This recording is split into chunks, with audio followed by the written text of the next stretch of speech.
जी अस्सलाम वालेकुम स्टूडेंट्स, उम्मीद है आप खैरियत से होंगे। जी ये आपकी मैथ 101 की असाइनमेंट है।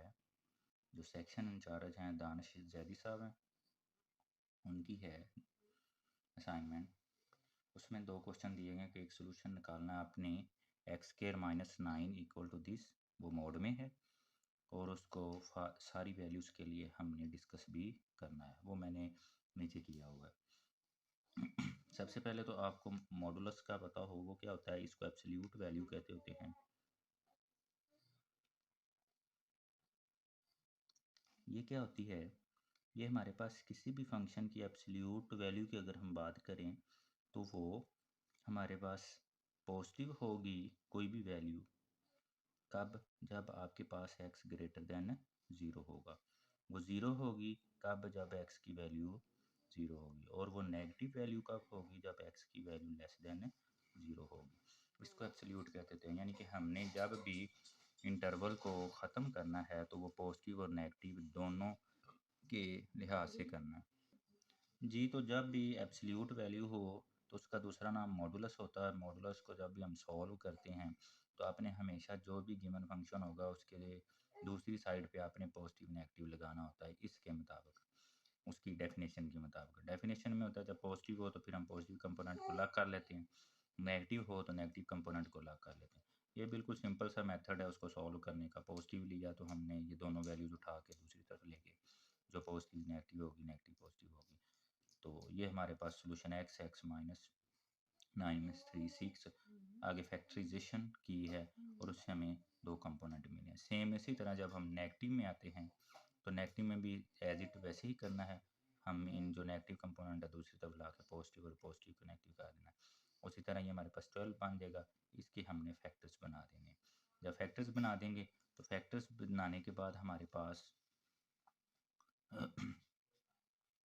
इसका जो सोल्यूशन सेट आगे इधर से निकाले तो हमारे पास ये बन जाएंगे, एक x-3 का आ जाएगा, ये सोल्यूशन सेट हो जाएगा। और इधर से हम जब करेंगे इक्वल टू 0 रख के दोनों को, हमारे पास ये सोल्यूशन सेट का एंड पे हमने सोल्यूशन बना दिया कि भी कैसे ये होगा।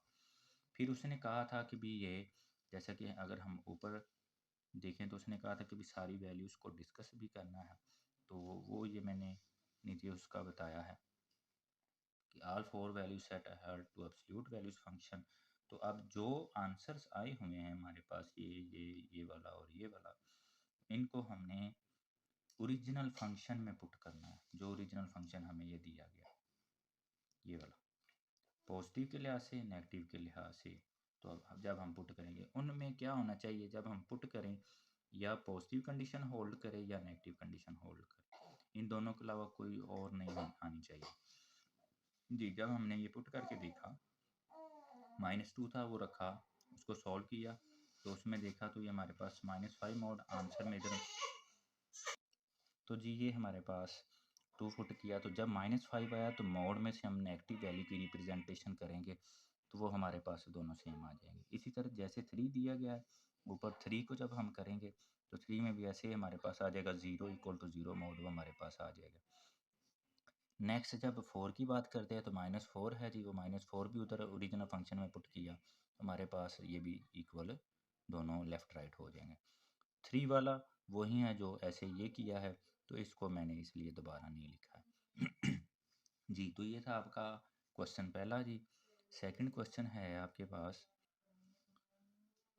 Consider a function f of x 4x under root cube root and the given function g, एक f(x) दिया गया, एक g(x) दिया गया, और उनका कंपोजिट फंक्शन बनाना है, g of f of x, ये बनाना है। फिर उसकी डोमेन बनानी है उसी कंपोजिट फंक्शन की।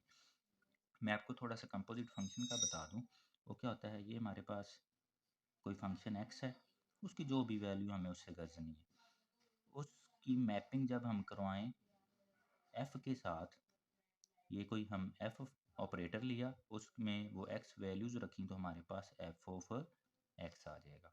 जब इसी की मैपिंग आगे हम g के साथ करवा देंगे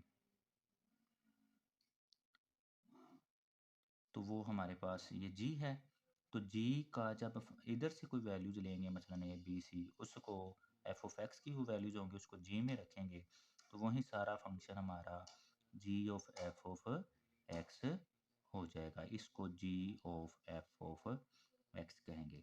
बिल्कुल सिमिलरली इसी तरह अगर हम इसको एक्स कह दें, इसको जी कह ये इसको जी फंक्शन के साथ मैपिंग करें, तो इसके जो भी प्री इमेजेस होंगे इधर आके वो इमेज बनेंगे, तो वो जी ऑफ एक्स होंगे। उसकी आगे मैपिंग जब हम एफ के साथ करवाएंगे, एफ नया फंक्शन होगा, तो वो हमारे पास एफ में ये प्री इमेजेस बन जाएंगे। अब ये ख़त्म हो गया, अब ये प्री इमेजेस हो जाएंगे, तो वो आपके जी ऑफ एक्स कहलाएंगे। उधर आपका आंसर जो भी होगा वो इधर आ जाएगा। तो ये जो फंक्शंस हों, एक फंक्शन के ऊपर दूसरा फिर फंक्शन लगा हो, जैसे ये है, तो इसको हम कंपोजिट फंक्शन कहते होते हैं। एक फंक्शन पीछे अपना प्री इमेज रखता है, उसके बाद वो फिर आगे किसी का प्री इमेज वो बन जाए, तो वो आपका कंपोजिट फंक्शन होता है। यहाँ पे यही हमने बनाना है जी ऑफ एफ ऑफ एक्स, जैसे ये मैंने करके दिखाया। अगर आपने F of G of X करना है तो ये नीचे वाला होगा जी। हमें फंक्शंस दो दिए गए हैं, एक एफ एक्स भी दिया गया है, एक जी एक्स भी दिया गया है। अगर हम एफ एक्स की बात करें तो अंडर रूट 3 है तो 1/3। इसी तरह ये जी हमें जी ऑफ एक्स चाहिए, वो लिया। जब वो लिया तो इसको लिखने का, किसी भी फंक्शन को जी ऑफ एफ सादा भी लिखते होते हैं जब भी हम बात करते हैं जी ऑफ एक्स। और ये मैं इसको थोड़ा सा ऊपर कर रहा हूँ जी आपको, ताकि चीज़ समझा सकूँ। जब भी किसी फंक्शन को हमने लिखना होता है जी ऑफ एफ इंटू एक्स हो, तो इसको हम ऐसे लिख देते हैं जी ब्रैकेट में एफ ऑफ एक्स। इसका मतलब भी यही है जी of F of x, g of F of x. तो जी ये हमारे पास है, इसको हम ऐसे लिख सकते हैं जी, ये एक दफ़ा लिख दिया। अब यहाँ से हमें पता चलेगा कि हम क्या करना चाह रहे हैं। आपने देखना करना जो बाहर पड़ा हो, बाहर जी पड़ा है, जी वाला ऊपर से फंक्शन लेना है जो ये दिया गया, ठीक है जी। जी वाला आपने ऊपर से ये फंक्शन लेना, ले लिया। फिर जी के ब्रैकेट में एक्स है, तो इधर जी के ब्रैकेट में एफ ऑफ एक्स है, आपने एक्स को इसके साथ कंपेयर करके पुटिंग कर लेनी है, एक्स बराबर एफ ऑफ एक्स। ये एक्स की जगह पे आप एफ ऑफ एक्स रख देंगे जी। जब ये देखो मैंने एफ ऑफ एक्स रखा, ये मैंने लिख भी दिया है, इसमें रख रहे हैं एक्स की जगह पे एफ ऑफ एक्स। फिर इस एफ ये आपका देखो तो ये चीज़ बन गई, इसको दोबारा ऐसे आप लिख देंगे, ये आ गया। इफ इस इधर एफ ऑफ एक्स की जो ये वैल्यू दी गई है, ये बेटे हम लोग रख देंगे। जब ये रख देंगे तो तब हमारे पास पावर 3 है, तो 4 की भी पावर हो जाएगी, इसकी भी होगी, इधर से ये कैंसिल हो जाएगी। 4 पावर 3 वो हमें पता है 64 बन जाना है, और x पावर 1 वो आ गया। ये आपका था g of f of x। अब क्वेश्चन में ऊपर दिया गया है जब ये हम निकाल लेंगे, ये देखें जी आप g of f of x हमने ये निकाल लिया, आप चेक कर सकते हैं, ठीक है जी। ये हमारे पास आ गया g of f of x। उसके बाद क्वेश्चन में देखें तो इसकी डोमेन मांगी गई है कि डोमेन क्या होगी, ये जो दिया गया है। डोमेन क्या होती है? हर वो चीज़ जो फंक्शन में पुट करने से फंक्शन के आंसर आ जाए, फंक्शन की कोई वैल्यू आ जाए, वो डोमेन हुआ करती है।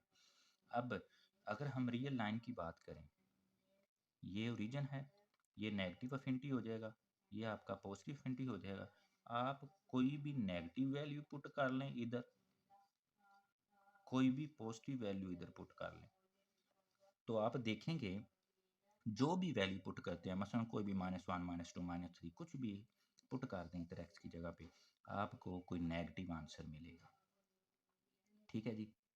इसी तरह अगर कोई पॉजिटिव वैल्यू पुट कर देंगे 1 2 3 सो ऑन कुछ भी, तो आपको पॉजिटिव वैल्यू मिलेगी, लेकिन रहेगी इसी के अंदर अंदर, इसी लाइन के ऊपर आंसर आपका आएगा। जब मैंने एक्स की जगह पे पॉजिटिव अफिनिटी तक कुछ भी पुट कर दिया, अप्रोचेस टू पॉजिटिव अफिनिटी, इसका मतलब आप कोई भी पुट कर सकते हो, इधर रखोगे तो ये भी बेटे इधर ही कहीं ना कहीं आपका आंसर आएगा। उसके अल्टरनेटिवली अगर कोई हम नेगेटिव वैल्यू पुट करते हैं इस साइड से, तो जब आंसर देखें, मतलब मैंने -2 ही रखा, तो -128 हो जाएगा, आएगा इधर ही कहीं इसी साइड पे। तो हमारी नेगेटिव वैल्यू को ही अप्रोच करेगी। इसका मतलब क्या है, जो भी इधर से जो वैल्यू पुट करेंगे हमारे पास, तो इधर पुट करने से इधर की या इधर की हमारा आंसर भी इधर या इधर ही रहेगा, पॉजिटिव अफिनिटी और नेगेटिव अफिनिटी के दरमियान ही रहेगा। तो इसलिए जब जिधर ही जो भी वैल्यू पुट करेंगे वहीं उसी तरफ ही जाएंगे, जो हम नेगेटिव पुट करेंगे तो वहीं उसी तरफ आएंगे। तो इधर से क्या बात समझ आती है, इसको हम रियल लाइन कहते होते हैं। तो हमारी जो डोमेन फंक्शन की दी गई है फिर वो क्या है, रियल लाइन है या set of all real numbers होंगे, set of all real numbers. ये सारे आपके पॉजिटिव नेगेटिव वाले आप कोई भी पुट कर सकते हो जी। ये था आपका असाइनमेंट के क्वेश्चंस। आप मज़ीद अगर कोई चीज़ समझ ना आई हो तो आप कमेंट बॉक्स में बताइएगा। उसके अलावा अगर आपको कोई क्वेश्चंस की कोई प्रॉब्लम्स है या नेक्स्ट कोई असाइनमेंट आती है तो कमेंट बॉक्स में नंबर दिया गया, उस नंबर पे आप मुझे अपने क्वेश्चंस को व्हाट्सएप कीजिएगा, मैं इंशाल्लाह आपको उनका सलूशन भेजूँगा। और काइंडली हमारे चैनल को सब्सक्राइब कीजिएगा ताकि मज़ीद आपको जो है क्वेश्चंस के सलूशन मिल सकें। थैंक यू सो मच जी, अल्लाह हाफिज़।